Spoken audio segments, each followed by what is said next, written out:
ஏயா சேதுபதி ஐயா, பேசுறதுக்கு உங்களுக்கு விஷயமே இல்லையா? போயும் புள்ள பூச்சிங்களை போட்டு அடிச்சுக்கிட்டு இருக்கீங்க. இப்போ அரோராவை நீங்கள் கூவி கூவி நேற்றும் ரோஸ்ட் பண்ணீங்க, இன்றைக்கும் ரோஸ்ட் பண்ணுறீங்க. கூவி வந்து நீங்கள் அந்த கேள்வி கேட்கறது மூலமாக மட்டும் அரோரா என்ன பண்ண போகிறாங்க? அடித்து பிடிச்சி விளாட போகிறாங்களா? கிடையவே கிடையாது. அவங்க அப்படி தான் இருக்க போகிறாங்க. விட்டுருங்க. நாமினேஷன் வந்தால் எவிக்ட் ஆகி போட்டோம். ஏதோ இந்த வாரம் நாமினேஷனில் வந்து அவங்க பேர் வரல, அதனால் தப்பிச்சிட்டாங்க. அடுத்த வாரம் போயிட போகிறாங்க, அவ்வளோதான், முடிஞ்சு போச்சு. சும்மா அந்த பொண்ணை போட்டு நோண்டிக்கிட்டே இருந்தா இது எப்படி? இது அது தேவையில்லாமல் இன்னொருத்தரை போட்டு திவாகரை போட்டு நோண்டுறது. ஐயா, அந்த டாஸ்க்கு சீக்கிரம் டாஸ்க்கை போட்டு விடுங்க, மக்களுக்கு கொஞ்சம் என்டர்டெய்னிங்காக இருக்கும், ஒரு பூஸ்டாக இருக்கும்ல. நாங்கள் பாட்டு பேசி ஐப் கொடுத்துட்டோம் பயங்கரமாக. அது பாட்டா வீடியோ வந்து வேறு லெவலில் வியூஸ் போய்கிட்டு இருக்கு. நீங்கள் அதை காட்டாமல் வந்து இந்த மொக்க மூஞ்சிங்களே காமிச்சிட்டு இருந்தா இது எப்படி நம்ம சொல்கிறது? ரெண்டாவது ப்ரோமோ நீங்கள் பார்த்தீங்க அப்படின்னா ஒரு கேள்வி கேட்குறாரு. இவங்கெல்லாம் வந்து ஒரு நாள் கடந்துட்டால் போதும், அன்றைக்கான சம்பளம் வந்துடும் அப்படின்னு நினைக்கக்கூடிய ஆள் யார் அப்படின்னு கேட்குறாங்க. அப்போ ஒட்டுமொத்த வீடும் வந்து அரோரா பேரை சொல்கிறாங்க. அரோரா தான். சபரிலாம் வந்து என்ன சொல்கிறாருன்னா, அரோராவுக்கு பயங்கரமான கெப்பாசிட்டி இருக்குது, ஆனால் அவன் வந்து எப்பயுமே காட்ட மாட்றா. அரோரா வந்து ரொம்ப சைலண்ட்டாக இருக்கா, யாருமே ஹர்ட் பண்ணணும்னு நினைக்க மாட்றா. அரோரா அந்த வீட்டுக்குள்ளே வந்தது காசுக்காகவும் கொஞ்சம் ஜாலியாக இருக்கிறதுக்காகவும் தான். துஷார் இருக்கிற வரைக்கும் துஷார் கூட ஜாலியாக இருந்தாங்க. அடுத்து காமு மாமா இருக்கிறாரு, காமு மாமா கூட ஜாலியாக இருப்பாங்க. இந்த வாரம் முழுக்க காமு மாமா கிட்ட மட்டுமே ஜாலியாக இருப்பாங்க. ஏன்னா துஷார் போயிட்டார் இல்லையா? இந்த ட்ரையாங்கல் லவ் வந்து இப்போ டபுள் லவ்வாக மாறப்போகுது.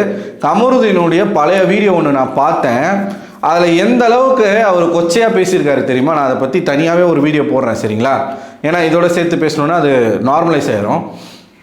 அப்படிலாம் வந்து பேசிக்கிட்டு ஆபாசமாக தொடுதல் அந்த மாதிரியான விஷயங்கள் பண்ணிக்கிட்டு, தனியாக ஒரு பையனை போய் ரூமில் கூப்பிட்றது, கழுத்தில் முத்தம் கொடுக்கறது, மைக்கை கழட்டி வச்சுட்டு குசுன்னு பேசுறது, டபுள் மீனிங்கில் பேசுறது, ஹவ் இஸ் த வியூ அப்படின்னு கேட்குறது, அவர் வந்து அதுக்கு பதில் சொல்கிறது.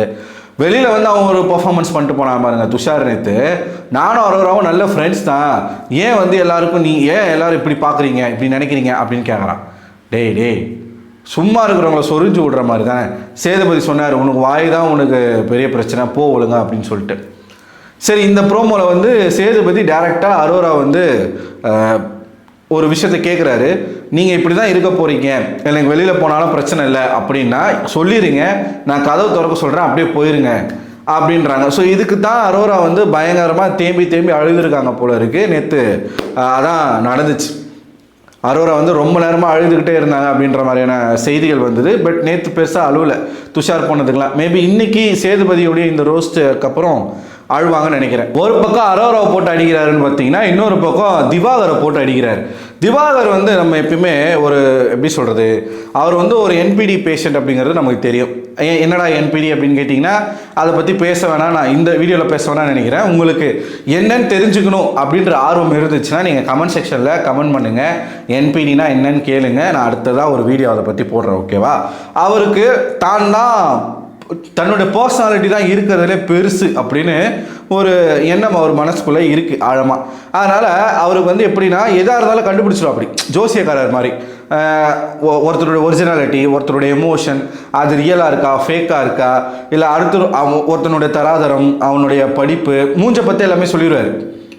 அவன் எப்படிப்பட்ட பிஹேவியர் கொண்டவன், நல்லவனா கெட்டவனா, எல்லாமே அவர் வந்து சொல்லிடுவார்.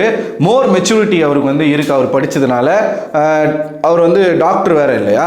அதனால் எல்லாம் அறிந்த ஒரு அறிஞராகத்தான் அவர் இருக்கிறாரு. கலையில் சிறந்தவர், நடிப்பு துறையில் சிறந்தவர், கல்வியில் சிறந்தவர், மாண்பில் சிறந்தவர், பண்பில் சிறந்தவர், குணத்தில் சிறந்தவர், எல்லாமே நம்ம டாக்டர் திவாகர் பிபிடி தான். அப்படிப்பட்ட ஒரு எண்ணம் கொண்ட அவரை போட்டு அடின்னு அடிக்கிறாரு விஜய் சேதுபதி அவர்கள். என்ன சொல்கிறார் அப்படின்னு பார்த்தீங்கன்னா, நான் வந்து நடிப்பு அரக்கன், எனக்கு எல்லாமே தெரியும் அப்படின்னு சொல்கிறீங்கல்ல, உங்களுக்கு ஒரு டாஸ்க்கு புரிய வைக்கிறதுக்குள்ளே போதும் ஆயிடுதே அப்படின்ற மாதிரி வந்து போட்டு பயங்கரமாக வாட்டுன்னு மாட்டுறாரு. அப்போ பார்த்தீங்கன்னா திவாகர் வந்து இப்படியே தான் நிற்கிறாப்படி, வாயே திறக்காமல் அப்படியே நிற்கிறாப்படி. நேற்று அப்படி தான் அந்த ப்ராங்க் மேட்ரை வந்து, அது ப்ராங்க்லாம் கிடையாது, அது உண்மையாலுமே நடந்த சண்டை. சேனல் வந்து இது வெளியில் தெரிஞ்சால் எங்கே கெட்ட பேர் ஆகிருமோன்னு சொல்லிட்டு மறைக்கிறாங்க. ப்ராங்க்குன்னு சொன்னால் மக்களுக்கு தெரிஞ்சிடும்ல. எனக்கு வந்து தெரியும்க்கா, நான் வந்து மோர் மெச்சூரிட்டி உள்ள ஒரு பர்சன். அது அவங்களோட எமோஷன் வந்து ஒரிஜினல் ரியல் எமோஷன் அது. ஸோ அது வந்து ப்ராங்க்கு கிடையாது, அது உண்மை, நம்புங்க அப்படின்னு பேசி சாண்ட்ராவே நம்ப வச்சுட்டா. அப்படி கமருதீன்லாம் மறைக்க முடியாதுக்கா அவனால், அவன் மாட்டிப்பான் அவன் அப்படி இப்படின்னு அப்படி. இதெல்லாம் நேற்றே வந்து அவர் கேட்டிருந்தாரு. இன்னைக்கு மறுபடியும் எதுக்காக திவாகரை போட்டு புரட்டி எடுக்கிறாருன்றது தெரில, ஐடியா இல்லை நமக்கு. எபிசோட் பார்க்கும்போது தான் தெரியும். ஆக்சுவலாக அடுத்த ப்ரோமோ வந்துருச்சு. நான் இந்த வீடியோ பேசிகிட்டு இருக்கும்போது அடுத்த ப்ரோமோ வந்துருச்சு. அதில் தான் குறும்படம் ப்ரோமோ, அதை பற்றி நம்ம பேசுவோம். அதை பற்றி பேசாமல் இருக்க முடியுமா? பேசுவோம்.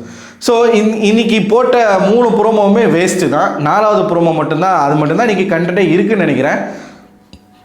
பார்க்கலாம். ஆனால் அந்த குறும்படத்துக்காக தான் மரண வெயிட்டிங்கில் இருக்கேன் நான். நீங்கள் என்ன நினைக்கிறீங்க திவாகரை பற்றியும் அரோரா சின்க்ளேரை பற்றியும்? உங்களுடைய கருத்து என்ன? மறக்காமல் கமெண்ட் பாக்ஸில் கமெண்ட் பண்ணுங்கள். இந்த வீடியோ பிடிச்சிருந்தா இதோட லைக் பண்ணுங்கள். அடுத்த ஒரு வீடியோவில் உங்களை சந்திக்கிறேன். அதுவரை உங்களிடமிருந்து விடைபெறுவது நான் அரவிந்தன்.